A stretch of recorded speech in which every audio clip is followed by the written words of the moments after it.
Eu sou a Leca Rocha, atriz, e interpreto o seu caso virtual de relacionamento bizarro aqui.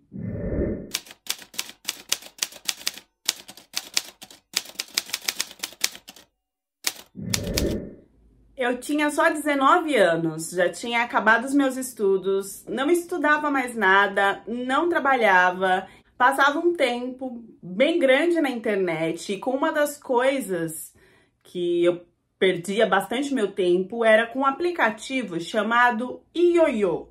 Era um aplicativo de jogos e a gente não jogava sozinha, a gente se conectava com outras pessoas de vários lugares do mundo. Foi assim que eu conheci o meu indiano.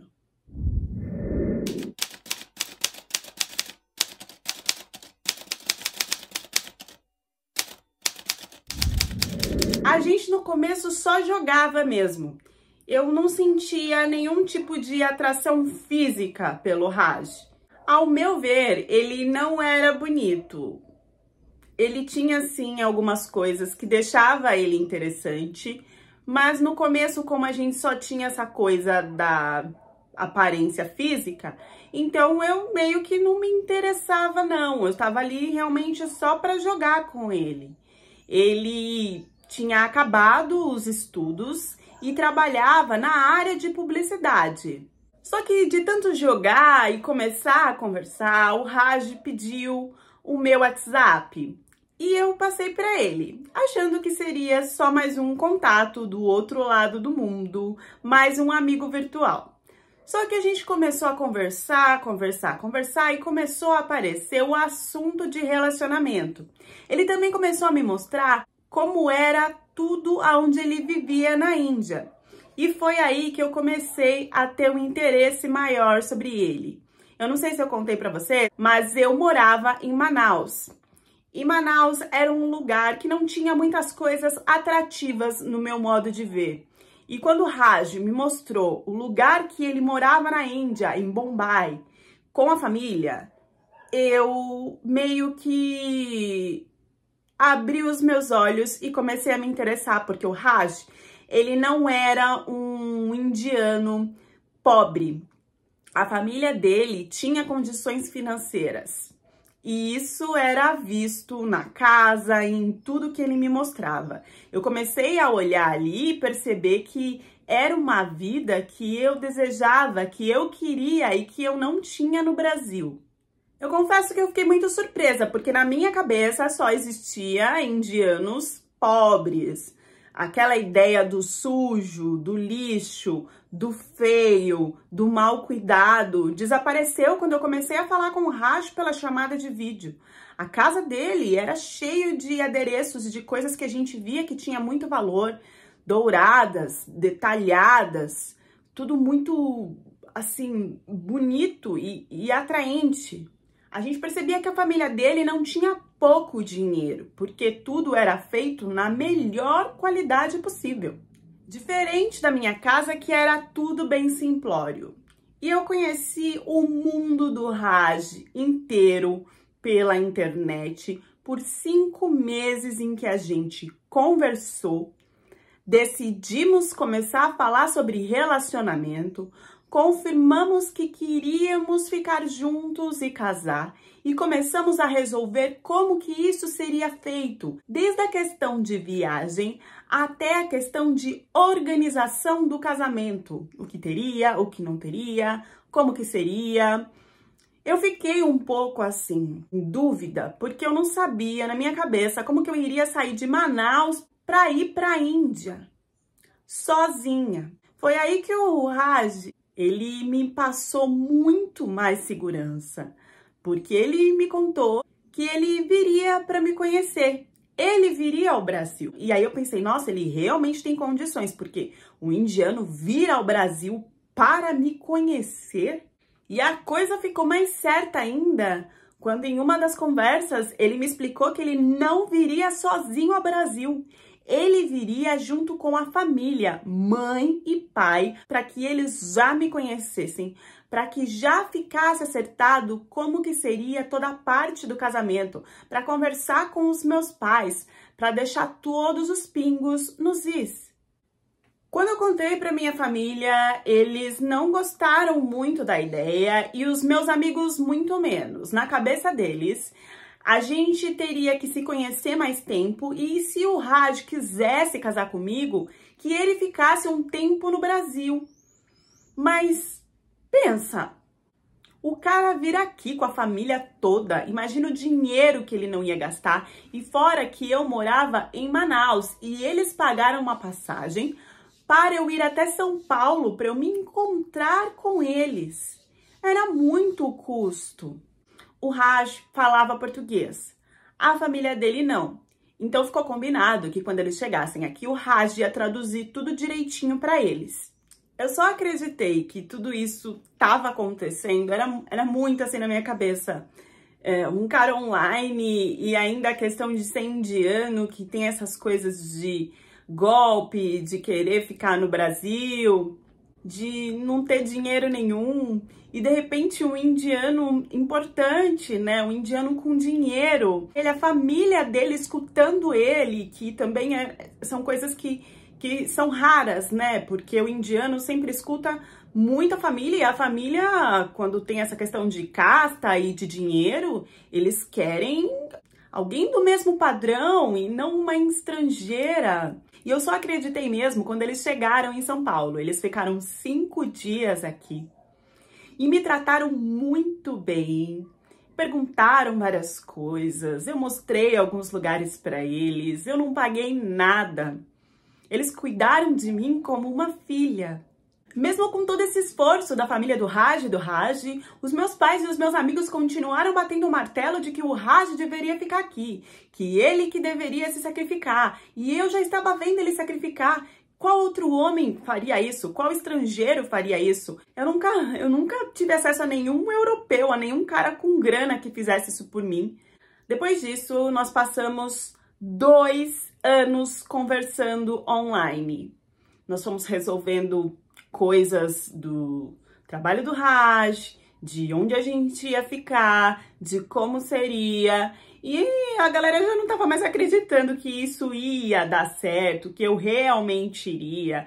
E sendo bem sincera, eu estava com medo da hora que isso chegasse, porque eu já não teria ali o apoio dos meus amigos, das minhas amigas, que deixaram claro que se a decisão é sua, depois você arque com as consequências. Mas eu respirei fundo, confiei em tudo que eu já tinha vivido nesses 5 dias com o Raj e a família, e depois de 2 anos de organização, de vestido, de tudo foi feito online. Em 2 anos, eu fui sozinha para a Índia. Chegando lá, o meu maior medo era a questão da família. Eu pensei que eu poderia ser maltratada por eu não ter dinheiro, por eu não saber falar direito, porque lá eu sabia o básico do inglês para tentar conversar com eles, só que eu não conseguia entender o que eles falavam, porque eles misturavam o inglês com o hindu. E era um sotaque que muitas das vezes eu não conseguia assimilar, quanto mais misturado com o hindu. E o meu medo era como que essa família ia me tratar, se eles iam mudar, se eles iam acabar comigo por ter muito dinheiro e poder fazer o que eles quisessem. Mas assim, nada disso aconteceu. Eu fiquei chocada de como eles cuidaram de mim, de como eles trataram de mim da melhor forma possível. Eu realmente tinha uma vida de princesa. Mas tem um detalhe, eu e o Raj, a gente não tinha tido nenhum contato de toque. Nenhum. E isso não poderia acontecer antes do casamento. Então, eu não fui para a casa do Raj para não facilitar da gente conseguir ter esse contato escondido, porque a gente sabe que a maioria das vezes acontece isso antes do casamento, seja em qualquer país, com qualquer família. E a família do Raj, muito esperta, eles me mandaram assim que eu cheguei na Índia para casa de uma das tias do Raj. E foi lá que eu fiquei e tive esse estranhamento da fala, que foi a única coisa que me pegou. O resto foi tudo tranquilo. O Raj trabalhava, mas eu tinha muito tempo livre. Eu não trabalhava, né? Eu não sabia o hindu e também eu não trabalhava nem no meu país, quanto mais na Índia. E dali até o casamento eu não tive problema nenhum. Pelo contrário, a família dele, o que eles pudessem fazer para facilitar, eles faziam. Eles compraram um apartamento maravilhoso para mim e pro Raj. A gente não teve que se mexer para nada, para as coisas dentro do apartamento, para as roupas, para toda a cerimônia. Tudo foi feito assim, magicamente, sabe? E chegou o belo dia da gente casar. A gente casou. Até que o Raj, ele começou a ganhar mais desenvolvimento no trabalho dele. E ele começou a ter que viajar. E uns dias antes de uma dessas viagens, ele, todo carinhoso que era, disse que queria conversar comigo, que queria me pedir algumas coisas que ele achava que era necessário para que o nosso casamento continuasse firme. Eu lembro dele ter usado até a palavra meu amor. Ele falou assim, meu amor, você não tem algum fetiche, algum desejo de ser filmada ou sozinha, né, sem roupa, ou então enquanto a gente faz amor, ou fazendo até um strip pra mim? Eu nunca tinha, assim, pensado nisso. Eu achei, assim, diferente, sabe, ele falar. E aí eu falei, não, mas por que, né, você tá perguntando isso? E aí ele falou que ele tava meio sem graça, mas que, assim, isso, né, esses vídeos, quando ele viajasse, ia ajudar muito ele, porque ele sentia muita saudade. E com esses vídeos, ele poderia se satisfazer, né, ele ia assistir, ia lá, né, olhando pra mim, pensando em mim. Nessa hora já me veio na cabeça, né? Nossa, é um jeito dele não me trair.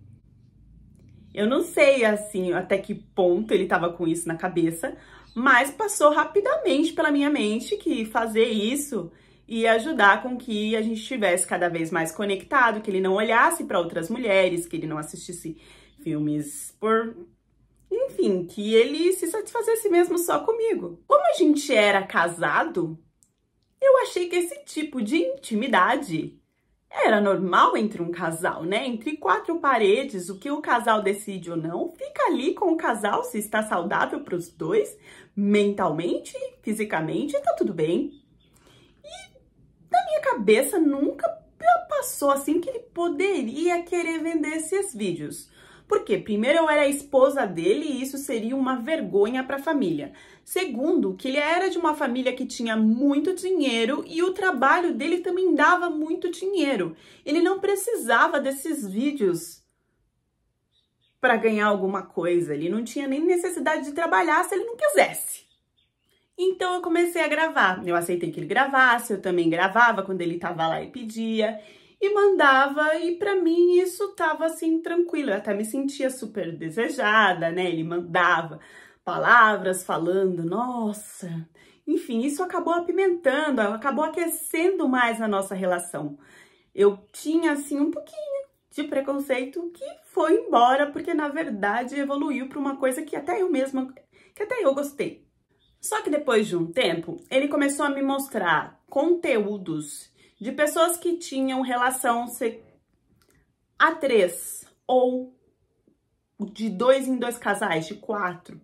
Ele começou a me mostrar isso e começou a me mostrar aplicativos onde tinham pessoas, casais que entravam para se encontrar, para se conhecer, e aplicativos que também tinham esse tipo de conteúdo para se assistir. E ali, sim, eu tive um estranhamento, assim, 100%, um bloqueio total, porque eu não entendi porque ele estava me mostrando isso. E parecia que ele gostava, entendeu? Ele tinha uma admiração por aquilo. E eu comecei a rejeitar, falar que eu não queria ver e tal. E mesmo assim, ele colocou, né? Ele me fez uma proposta, olha, e se a gente fizesse esses vídeos que a gente faz, mas com mais uma pessoa? Ou então com mais um casal? Eu falei, não dá, pra mim não dá. E ele começou a mostrar cada vez mais e mais que ele gostava daquilo, a ponto de eu ver o quanto que ele admirava e o quanto ele queria aquilo. E rolou, sim, um medinho, uma insegurança ali de perder o marido, de fazer uma coisa que distanciasse ele, uma decisão que deixasse o casamento mais frio e até dele procurar outra pessoa para fazer isso. Vou ser sincera, rolou sim, né, esse tipo de pensamento. E depois de um tempo de ver como ele estava ali aberto e queria, eu acabei aceitando, mas não de fazer isso ao vivo, e sim online. Eu vou explicar para vocês como. Existia toda uma coisa, né? Você fazia a foto lá de casal para que outro casal visse, como se fosse um aplicativo de relacionamento mesmo, né? Só que de pessoas que gostavam do tal do trisal, ou então de casal com casal. Aí você podia colocar tarja no seu rosto para que, né, não fosse reconhecido e tal. E aí dava lá um match, encontrava tal, se encontrava online que eu digo, e aí o que acontecia? O casal ligava a câmera do quarto de lá e a gente ligava a câmera de onde a gente estava. E aí a gente fazia amor aqui, o casal fazia amor lá. E um ficava assistindo e respondendo o outro enquanto isso tudo acontecia. Eu só tava fazendo isso para agradar ele, eu não tinha nenhum interesse, nenhum desejo, nada, pelo contrário. Só que ele não parava de cada vez querer avançar e pedir mais. E o próximo passo que ele começou a colocar como proposta e que ele queria é que tudo isso acontecesse ao vivo. Ou seja, de eu ter que fazer amor lá com um homem ou com um casal, com as outras pessoas e que todo mundo assistisse. E aí eu falei, não, isso pra mim não dá. Aí pra mim já é o limite, eu já tô fazendo uma coisa que eu nunca pensei em fazer porque você se sente bem, porque você fica feliz, porque isso te dá prazer, mas isso já é um pouco demais pra mim. Nisso eu comecei a perceber que ele não tinha mais relações comigo, que ele gostava muito de assistir o conteúdo pornô, e que ele só tinha prazer se ele estivesse assistindo. Então, se fosse eu e ele num quarto, para ele já não valia mais de nada e ele não queria, nem me buscava para isso, nem me chamava. Se ninguém tivesse assistindo e ele também não tivesse vendo nada, para ele não era bom. E aí eu comecei a me sentir assim, um lixo, um nada, porque eu vi ali que ele nunca teve prazer nenhum por mim, né? Ele tinha desejos por outras coisas, então eu comecei a me sentir feia, eu comecei a me sentir largada, eu perdi, assim, todo o rumo de uma autoestima que a mulher tem que ter, de como a mulher fica feliz no casamento, de se relacionar e de ter todo o amor e todo o prazer em troca. E vocês acham que as coisas não poderiam piorar? Mas as coisas pioraram e muito. Eu não sei se eu vou conseguir falar tudo nesse vídeo. Bom, eu comecei a negar mesmo e falar que eu não queria, e aí ele começou a jogar na minha cara que tudo que eu tinha ali era porque ele me dava. Desde as roupas, desde o luxo, desde o conforto, tudo. E que eu não estava podendo contribuir com o mínimo para ele, que isso seria o mínimo que ele deveria receber por tudo que ele faz por mim. E ele também ajudava a minha família no Brasil. Então toda hora ele começou a jogar as milhares de coisas que ele fazia. E não bastando tudo isso, eu não tinha percebido, ele saiu para comprar umas coisas, não me falou o que era. E ele voltou com cadeados com chave. E ele começou a colocar esses cadeados nos armários e trancar com chaves que só ele tinha. De todas as coisas que eu poderia usar na casa. E entre as coisas estava o armário de comida. Então ele começou a cortar. Eu não podia comer. Eu não podia fazer nada. Porque estava tudo ali trancado. Do muito que ele me dava, ele começou a me dar migalhas. Tanto na alimentação, como em todas as coisas que um ser humano precisa para viver de forma saudável. Quando eu pensei em fugir dessa situação, ele pegou o meu passaporte e escondeu. E quando eu pensei em pedir ajuda, eu lembrei das minhas amigas falando que era ele que devia ter ido morar no Brasil para eu conhecer ele melhor, que elas lavavam as mãos sobre isso e que não iam me ajudar com nada. E aí foi me vindo um medo, uma perturbação, uma vergonha, a ponto de eu não conseguir abrir minha boca e contar para elas o que eu tava passando. Nem para elas e nem para minha família. A vergonha era maior, o medo, a frustração, tudo era maior. Eu fechava, eu não conseguia abrir, eu não conseguia falar uma palavra sobre o que estava acontecendo com ninguém, porque eu sabia que eu ia ser julgada, porque na minha cabeça eles deixaram bem claro que eles não iriam me ajudar se algo de ruim acontecesse comigo. Eles iriam tacar na minha cara, que eles tinham falado, que eles tinham avisado. O que eu jamais imaginaria, nem pelo sentimento e pelo amor, mas pela questão de provas de que ele não precisava fazer isso na vida dele porque ele tinha dinheiro. O pior chegou até mim, porque ele montou uma plataforma online aonde ele gravava os nossos vídeos juntos, tendo relações, e colocava nessa plataforma para que qualquer pessoa que assinasse e pagasse a taxa assistisse. E essas pessoas, elas assistiam e pediam coisas. Ah, eu quero um vídeo assim, eu quero que faça assim. E através desses pedidos, ele ia gravando mais coisas comigo e soltando na plataforma. E por tudo isso que ele fazia comigo, forçado, me obrigando, ele me dava todo mês $100, que hoje tá no total de R$480. Eu já não tava mais aguentando tudo aquilo que estava acontecendo comigo e eu comecei a falar para ele que eu ia contar para a família dele o que estava acontecendo. E isso não teve nenhum baque, não teve nenhum desequilíbrio para ele. Pelo contrário, ele ainda foi cínico, foi irônico de olhar para mim e falar: ah, então você vai contar para minha família tudo o que tá acontecendo aqui. Depois que você contar para minha família, quem é que vai te ajudar? Porque assim, se você fizer isso, eu não vou te querer mais. E se eu não te quero, a minha família também não te quer. O que é que você vai fazer? Porque você não é ninguém. Você só é alguém porque eu te ajudo, porque eu pago tudo. Não só para você, como para sua família também. Então ele dizia que eu só sobrevivia por causa dele.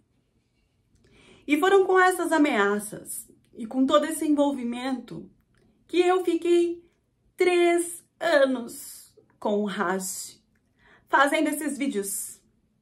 Eu não estava aguentando mais, eu não sabia para onde fugir, eu não sabia o que fazer. No meio de uma tristeza, de uma loucura, de um desequilíbrio total e de uma energia sexual que eu não sabia mais do que fazer. Eu não sei porquê, não sei explicar, mas eu entrei em um aplicativo de relacionamento. Eu não sei se ali pra mim era uma fuga de eu encontrar alguém que fosse me salvar. Eu não sei, eu entrei e comecei a conversar assim com outros homens. E depois de um tempo o Raj pegou. Ele pegou o meu celular e viu que eu tava em aplicativos falando com outros homens. E aí foi que ele me bateu. Ele me chamou de cadé, de pu, e de que eu realmente devia estar sendo tratada do jeito que ele fazia comigo. Que ele não estava errado desde o começo. Que ele já sabia que era isso mesmo que eu merecia, porque olha o que eu estava fazendo ali. Em uma dessas brigas que ele sempre vinha pra cima de mim pra me agredir, eu acabei caindo e batendo o rosto na maçaneta e ficou inchado. E era muito perto de um dia que eu teria que ir no almoço com a família dele. E eu fui desse jeito. Eu ainda tentei disfarçar um pouco com gelo e tal, mas dava pra perceber que tinha acontecido alguma coisa. Todo mundo ficou olhando, todo mundo sabia o que estava acontecendo ali. E a única que foi capaz de chegar e falar alguma coisa pra mim foi a mãe dele. A mãe dele me puxou de canto, perguntou se estava tudo bem, o que estava acontecendo, se eu queria desabafar, se eu queria me abrir. E eu não aguentei, eu não segurei. Eu peguei e contei pra ela, eu não tinha mais por onde escapar tudo isso que eu tava passando, e eu falei mesmo. E eu achei que eu ia ter ali um carinho de sogra, que ela teria um direcionamento pra mim, mas o que ela me falou foi muito fora do que eu desejava. Ela virou e falou assim que ele era meu marido e que eu deveria conversar com ele. Que ele poderia sim fazer coisas e tá fazendo coisas que eu não estava entendendo no momento. Mas que eu deveria conversar e que eu deveria ser submissa àquilo que ficasse decidido. E que se eu não estivesse gostando, então, que eu fosse embora, que eu me separasse, porque seria muito fácil encontrar uma mulher melhor para ele. E o martírio continuou, porque eu me senti muito perdida com essa fala dela, ainda mais quando ela falou de encontrar uma mulher melhor para ele.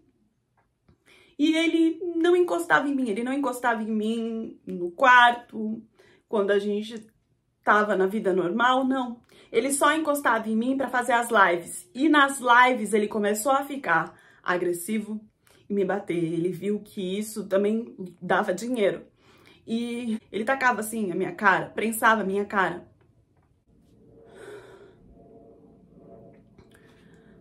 Ele prensava ele prensava meu rosto, minha cabeça, na parte da cabeceira da cama.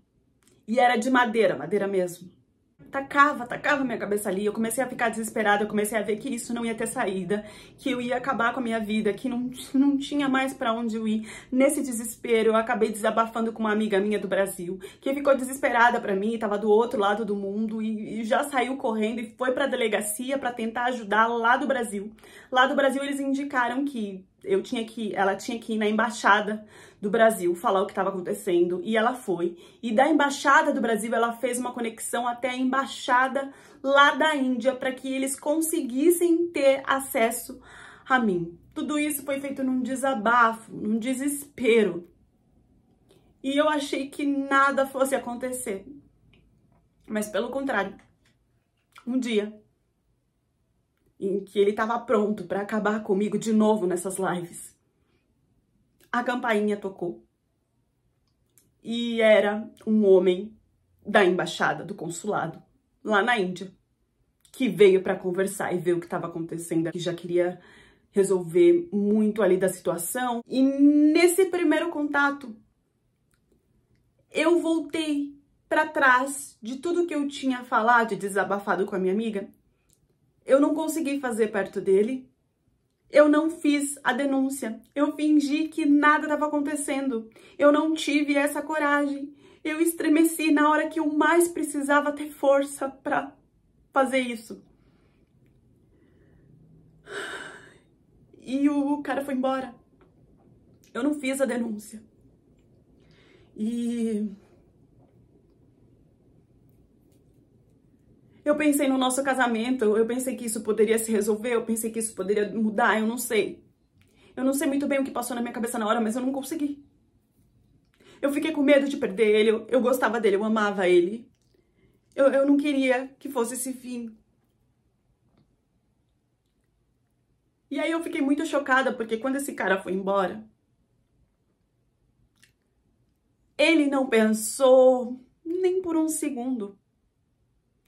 E falou que queria o divórcio. Lógico. Ele sabia que a partir dali as coisas poderiam ficar muito ruins pro lado dele. E eu que tinha pensado no nosso casamento nessa hora, caí no chão. Caí no chão de choro. Caí no chão de medo. Caí no chão de culpa, de arrependimento. Vocês podem achar estranho, mas eu não queria me divorciar. E eu nunca achei que ele fosse capaz de falar que queria se separar de mim. Pois ele tomou a iniciativa, pegou todas as minhas coisas e falou que eu estava fora de casa, que ele não queria mais ver a minha cara, que eu me virasse e resolvesse do jeito que eu quisesse. Foi assim que eu fui parar num abrigo, ajudado pelo pessoal do consulado. Eu fui parar em um abrigo porque eu não queria me separar. Eu não sei o que aconteceu na minha cabeça, mas eu não queria mais deixar ele. No fundo, eu amava. E nesse abrigo, eu ficava lá por troca de serviços. Então, eu fazia alguns trabalhos e aí eles me davam em troca moradia. E nesse lugar, eles também me ajudaram com tratamento psicológico para eu entender o que estava acontecendo, porque eu tinha que sair disso. E eu tinha ali uma oportunidade de ser salva e eu não estava querendo, eu estava querendo continuar com o casamento. Apesar do tratamento psicológico, isso ainda não entrava na minha cabeça, e só entrou na minha cabeça quando os meus pais entraram em contato comigo, falaram, me mostraram o que estava acontecendo, como eu estava perdida, me mostraram que era o certo, me acolheram, me abraçaram, me ampararam. E aí, quando os meus pais entraram na história, eu consegui aceitar que eu tinha que me separar. Eu ainda fiquei lá, nesse alongamento, até assinar o divórcio, até ficar tudo certo. Eu não abri, né, sobre as coisas que ele fez. E voltei pro Brasil. E vocês podem achar que foi dependência emocional, que foi carência, mas aqui no Brasil eu entrei de novo em um outro aplicativo. Dessa vez um aplicativo onde tinha também europeus. E eu conheci um português. E depois de todo esse trauma, eu meti as caras e fui conhecer esse português. Que hoje eu sou casada, tenho filhos e tenho uma vida feliz e saudável. Qual é a motivação de um homem que tem o dinheiro que ele quiser no mundo, mas mesmo assim insiste em vender a esposa, tendo relações com outras pessoas? Porque na nossa cabeça ainda passa que as pessoas que têm dinheiro têm uma vida e um comportamento diferente das pessoas que não têm tanto poder aquisitivo. Se todos nós somos seres humanos, temos mazelas, defeitos e até desequilíbrios psicológicos e sociais gigantes. Existe uma questão cultural na Índia, onde algumas mulheres, pela casta, já nascem para fazer programa, porque é algo hereditário que a mãe fez, que a avó fez. É preciso ficar alerta aos temas culturais do país, da nacionalidade do homem que você vai se envolver. Não que isso seja o motivo do Raj se comportar assim. Mas é preciso que a gente olhe para os aspectos culturais, da nacionalidade da pessoa, para entender alguns sinais, para entender aonde a gente pode entrar do lado bom e do lado ruim. Existe um tráfico muito grande lá na Índia de prostituição de angolanas, de mulheres de baixa renda, assim como a Poliana de Manaus. Na nossa região do norte e do nordeste aqui, as mulheres precisam ser muito bem mais situadas. Precisam ser colocadas em programas para estudos, para trabalhos, para cursos tecnológicos, para desenvolvimento pessoal, desenvolvimento do amor próprio. Não que no resto do Brasil isso não aconteça, mas a maioria das histórias que eu venho recebendo aqui são de mulheres do norte e do nordeste. Uma vez a Poliana, como outras aqui do canal, viu a oportunidade de mudar de vida pela vida de um outro, do outro e de um homem. Que nós possamos ver a possibilidade de mudar de vida por nós mesmas, por nossos estudos, nossas escolhas, nossos trabalhos, mesmo que sofridos, mesmo que de madrugada, mesmo que por horas. Aos poucos, eu tenho certeza que a gente pode juntar a nossa graninha e pode mudar a nossa realidade e o nosso até trabalho sofrido que seja. Nem a riqueza e nem a pobreza libertam ninguém de ter na mente de fazer mal um para o outro. Deixem as reflexões de vocês nos comentários e até a próxima história do canal.